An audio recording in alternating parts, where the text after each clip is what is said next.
Do we need close friends? That's the topic that we're going to address today on Flourish-Meant. I'm your host, Tina Yeager, and today I have a very esteemed and prolific guest on my show. Her name is Robin Jones Gunn, and she is an award-winning, best-selling author of over 100 books. And she's here to talk about one of the themes of the books that she has just recently released, and it's about whether or not we need close friends. And authors do a lot of research on this, so I can't wait to dive in with you. Welcome, Robin, to the show. I am so glad that you're on Flourish-Meant today. Thank you. I just felt really honored that you asked me. Thank you. Tell us why you chose this theme about friendship. You've done a lot of themes over the years, over the many, many books that you've done. Why did you think this one was particularly important for a theme of a book? Well, it was kind of interesting because I had posted something on social media about ideas for the next book because I'm always learning from readers, and I could not believe how many readers said, "We want another Sister Chick book." And that was a whole series I wrote starting about 20 years ago. And the whole series, all 8 books, were about friendships and women who traveled to interesting places around the world and how those trips drew them closer to the Lord and closer to each other. And so I saw that this is a need, not only in contemporary women's fiction, but that it's such a need in our lives today, that we need role models, or we need ideas, or we need inspiration to kind of get us out of our shells and be vulnerable and open up and go deeper with friends. So that's where the ideas began to write the Suitcase Sisters collection. And the first book in that collection is called Tea with Elephants. And I just felt once I started writing that these are the stories we need to tell each other as women, how we can go deeper in our relationships with each other, and how much that helps us. I think instead of going deeper, most women are doing the opposite of that in today's culture. We're distancing ourselves, though we're very connected on social media and online. Do we need close friends is really the question. Why do you think we're separating so much from each other when the opposite is probably what we need most? Well, I think the pandemic didn't help, so that we were not used to being in social gatherings. We kind of got out of that rhythm of weekly Bible studies or weekly gatherings. But I think also the reason that it has worked in the novels to take these characters and put them out of their comfort zone, to put them in another part of the world, is that all the distractions are gone, all the usual interruptions and things, and it just puts them in a place where their conversations become very important and more weighted and then more open, because they see what really matters in life. So I think that's why we've floated apart from each other and we're beginning to gather back together, but we sort of need that encouragement, like, how do I reconnect? I think sometimes we tell ourselves these stories. You're saying how we should tell each other good stories, true stories, helpful stories. We tell ourselves some stories about not needing friendships when we've become distanced from them. Do you think that's a problem in today's culture, that we are believing this lie that we can be only connected online and that's all we really need?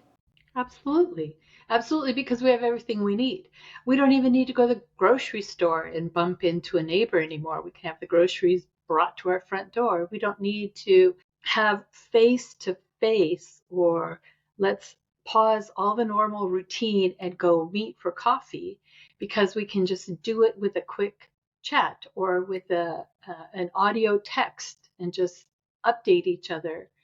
So it's sort of an art to for us to develop that, getting back in face-to-face gatherings, and to be able to just be known, and to truly know someone else, because that's where we really care for each other. that's where we really can show our love for each other instead of just a heart emoji and praying for you, or, but it's just really that look into someone else's eyes and say, oh, I'm so sad that you're going through this. I want to pray for you, or I really care about what you're feeling. It's important, so important. I want to drill into that word that you said at the very beginning of when you were talking there. You mentioned the word the art. I think there is an art and a skill and a talent to developing social relationships at a deeper level. And we've lost that art. People stopped practicing it. So then it becomes awkward, doesn't it, to get back into those relationships. Did you find that when you were developing these characters that there was some of that going on when they had become so busy with their lives they didn't know how to connect? Yes, yes. And it's true in real life as well. It wasn't difficult to come up with scenarios because it's just everywhere, because we are experiencing that. I have felt that when I've met with people, there's even so many distractions then. I recently had coffee with a new friend, and our phones were buzzing and people around us, and there was just sort of that distraction of like, okay, now what were you saying? Let me get back on topic here. So when we, I guess this is a good way to say it, to practice the art, it's a politeness, it's a graciousness to really tune in and be all ears and say, I only have eyes for you. I'm all the way in on this conversation. Let's really have a conversation instead of just floating over the surface. And I think that it connects with John 13, where it says, by this will all men know that you are my disciples, if you have love for one another. And that is the art. That is the core of it, to have that love. And there's no better way to show that than face to face.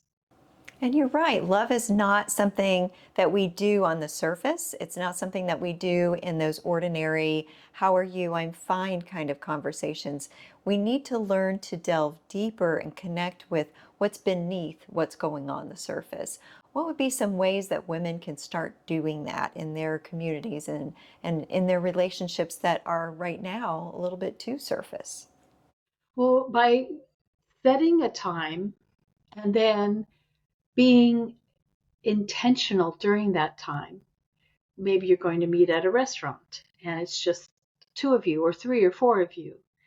Then be ready to ask questions. How are things going? Oh, they're fine, they're fine. No, really, how does it feel now that your husband has a new job? Or what's it been like since your kids are all in school? Or just to be really specific about the season of life, because those seasons of life are always changing. So that if we are able to identify, well, this is actually pretty difficult now that we're looking to move, or we're going to have to change how we have our morning structure now that the kids are all in school, or something like that. Like to be able to get to those core issues. I mean, this is kind of the best part about being older, is to speak with younger women and just kind of remember that season. Yeah, I remember what that was like. And you know what? You're going to be okay. It's all right. You're going to make it through this. So that we have that chance to encourage each other and nurture each other in our faith. So important. So, Robin, you have a wealth of beautiful novels to offer people, and they can learn so much about the richness of the characters' lives that they can apply to their own lives from your books. How can people stay connected with you and get copies of all of your novels, including Tea with Elephants? Yes. Well, easiest way is go to my website, robingunn.com, ROBINGUNN.com.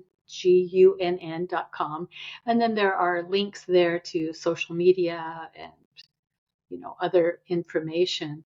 It's pretty easy to find books these days. And I love that libraries carry so many of my books. they're on audio, they're available as ebooks. So you said it at the beginning, Tina. It is sort of a theme that has run through almost everything I've written, starting with the books for teens, the Christy Miller series, and the value of friendships was really part of the the message that ran all through that whole series and on into the future books.